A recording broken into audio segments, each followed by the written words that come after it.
Alors, un peu différent de l'exercice 1. Dans l'exercice 1, la base restait pareille jusqu'au bout. Si j'avais en base, regardez là, j'ai un carré. Dans le toit, j'avais un carré aussi, d'accord? Tout en haut, j'avais un carré. Là, non, regardez bien, j'ai un sommet. Donc la figure, elle est différente de ce qu'on a vu, des deux figures qu'on avait vues dans le premier exercice. Là, pareil, regardez, j'ai une base, en bas, j'ai un cercle, et là, j'ai un sommet. Donc c'est vraiment différent. Ben, ce genre de figures qui ont un sommet, pour calculer leur volume, la formule est différente.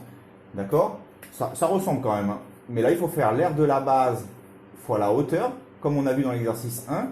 D'accord? Quand la figure restait pareille, on faisait l'aire de la base fois la hauteur. Et là, cette fois-ci, on va diviser par 3. Voilà, il faut connaître cette formule par cœur. Pardon, j'ai oublié de marquer R base, excusez-moi, R de la base fois la hauteur. Donc on fait, pour calculer l'aire de la base, on fait, c'est un carré la base, regardez 3 et 3. Donc je fais 3 fois 3, c'est l'aire d'un carré.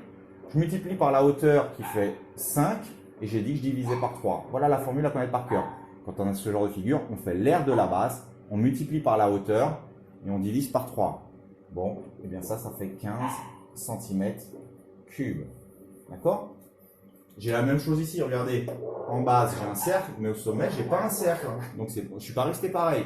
Donc, j'ai un sommet, donc il faut que j'utilise cette autre formule qui est R de la base fois la hauteur divisé par 3.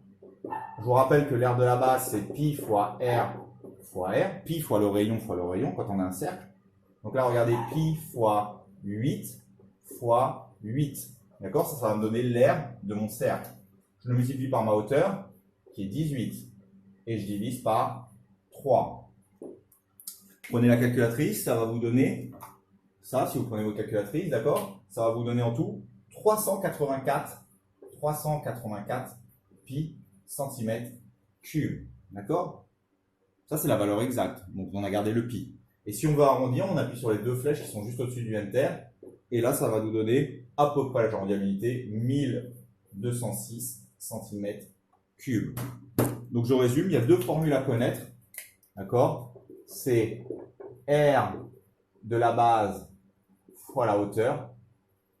Ça, c'est quand la figure reste exactement pareille du début à la fin. Par exemple, si vous avez une base carrée, ben, elle reste jusqu'au bout avec un carré. Donc sur le toit, vous aurez un carré aussi. Et vous avez une deuxième formule, c'est que vous avez une base quelconque, donc soit un carré, soit un rectangle, soit un cercle, soit un triangle, on n'a pas vu avec le triangle, et vous avez un sommet. Et ben, quand il y a un sommet, il faut faire R de la base fois la hauteur, et vous divisez par 3. Voilà, c'est les deux formules à connaître. C'est tout.